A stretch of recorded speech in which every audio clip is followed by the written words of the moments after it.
जहाँ commissioner police पक्षर कह Rakesh third degree घटना बारंग पुलिस को घेरी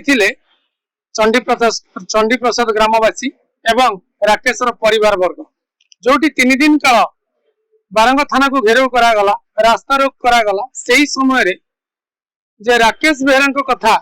जिते डीसीपी ऋषिकेश खिलाड़ी आसिक कहले प्रतिश्रुति देले परिवार वर्ग को जे राकेश को स्वास्थ्य अवस्था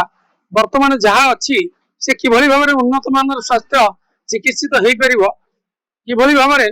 से तार पैसा पत्र जहाँ लगे खर्च करा सब पुलिस बहन करिवो बोली प्रतिश्रुति देइतिले कटक डीसीपी जे सही समय कथा जे डीसीपी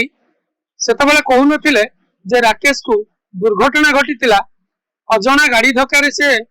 मेडिएक्स फुलनखरा हॉस्पिटल रे चिकित्सित होउतिले से समय ए कथा उठी नथिला किंतु गत काली कमिशनरेट पुलिस पक्षरु ता स्पष्ट करा जाउची जे 23 तारिख दिन राकेश बेहरा को सदर थाना अंचल रे एक दुर्घटना होता जो अजणा गाड़ी धक्का दुर्घटना घटीतिला से दुर्घटना गोटे दिन चिकित्सा पर हॉस्पिटल कर्तृपक्ष तांकु नहीं एससीबी रे चिकित्सा कराइले एससीबी को ट्रांसफर कराइले जदि एससीबी को तार गोटे दिन पर ट्रांसफर कराइले ताले परिवार वर्ग को किभली भाव में बारंग पुलिस कहते जे 23 तारिख दिन ठारू अद्यावधि राकेश पुलिस हेफाजत रे थिला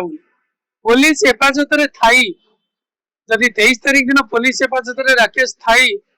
दुर्घटना घटी पारला पुलिस रो पारिबापणी को आपण माने जानि परुथिबे किभली भाव में पुलिस थाना हाजत रु बाहरी दुर्घटनाग्रस्त हैला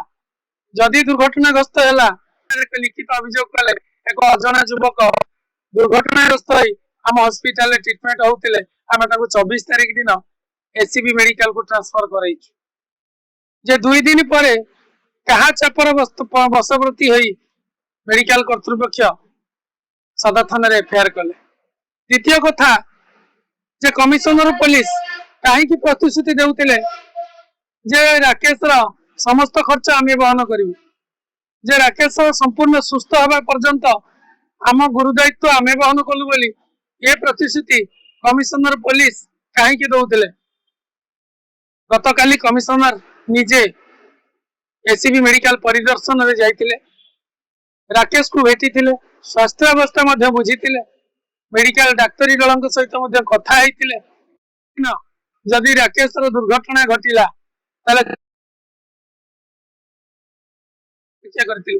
कौन पाई मेडिकल कर्तृपक्ष पुलिस रे खबर दे नथिले 26 तारिख दिन कौन पाई देले एफआईआर सदर थाना